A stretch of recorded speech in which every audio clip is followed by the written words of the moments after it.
이끌었습니다. 곧바로 이어진 2차전에서도 테임즈는 선발로 나섰다가 1회 말 갑자기 교체됐습니다.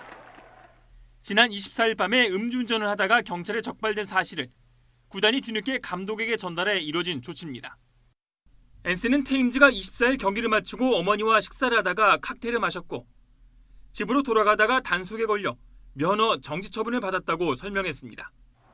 결국 구단이 5일 동안 간판 선수의 음주 사실을 감독에게도 알리지 않고 숨기려 했다는 얘기입니다.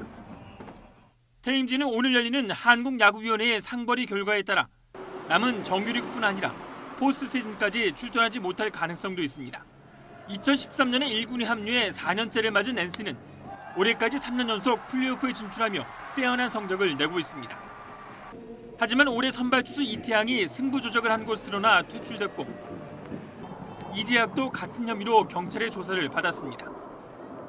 새로운 바람을 일으키던 NC가 선수들의 잇따른 사고와 허술한 관리로 성장통을 겪고 있습니다. YTN 이경재입니다. 테임즈에 대한 상벌위를 연 KBO. 올 시즌 남은 정규리그 8경기와 포스트 시즌 1경기, 즉 9경기 출장 정지 징계를 결정했습니다. 앞서 음주운전으로 적발된 선수들이 최소 13경기 이상 징계를 받은 것에 비하면 비교적 가벼운 징계. 음주 수치와 사고가 아닌 단순 적발을 고려했다고 KBO는 설명했습니다.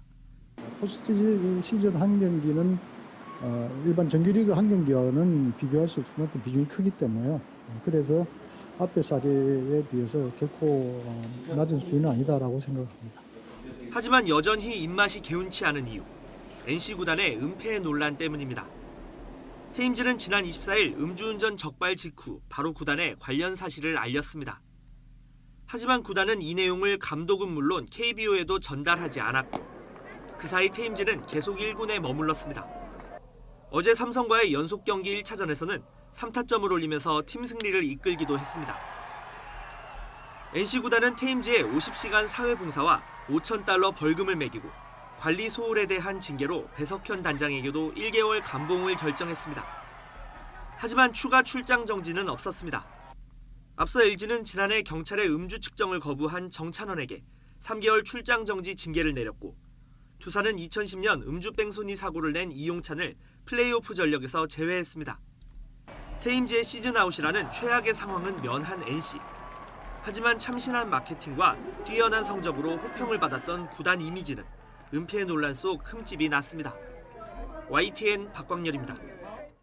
시청 광장에 나와 있습니다. 이제는 늦더위가 물러나고 낮에도 제법 선선합니다. 현재 서울의 경우 23.4도를 보이고 있는데요. 오늘 중부지방을 중심으로는 하늘에 구름만 끼면서 바깥 활동하기 무난했지만 남부지방은 지금도 비가 내리고 있습니다.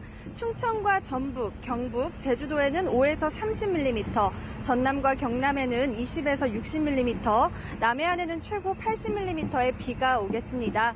충청 지역은 오후 늦게 대부분 그칠 전망이고요. 비가 오면서 미세먼지 농도는 전국 대부분 지역에서 좋음 단계를 보이겠습니다. 오늘 낮 동안에는 전국에서 대체로 선선한 날씨가 이어지고 있는데요. 서울이 25도, 대전과 전주, 광주가 모두 21도, 대구와 부산 20도로 비가 오는 남부지방을 중심으로는 체감하기에 다소 쌀쌀하게 느껴질 수 있겠습니다. 이번 연휴 기간 내내 비 예보가 들어 있습니다. 토요일인 내일까지는 충청과 남부지방을 중심으로 비가 내리겠지만 일요일에는 전국으로 확대가 되겠는데요. 특히 일요일과 개천절인 월요일에는 중부지방을 중심으로 시간당 30mm 이상의 많은 비가 예상이 되고 있어 피해 입지 않도록 대비 잘 하셔야겠습니다. 현재 제18호 태풍 차바는 일본 오키나와를 향해 북상 중에 있습니다. 우리나라에 직접적인 영향은 없겠지만 이 태풍의 이동 속도와 경로에 따라서 비가 언제 그칠지 그 시점이 달라질 수 있으니까요. 앞으로 연휴 기간 동안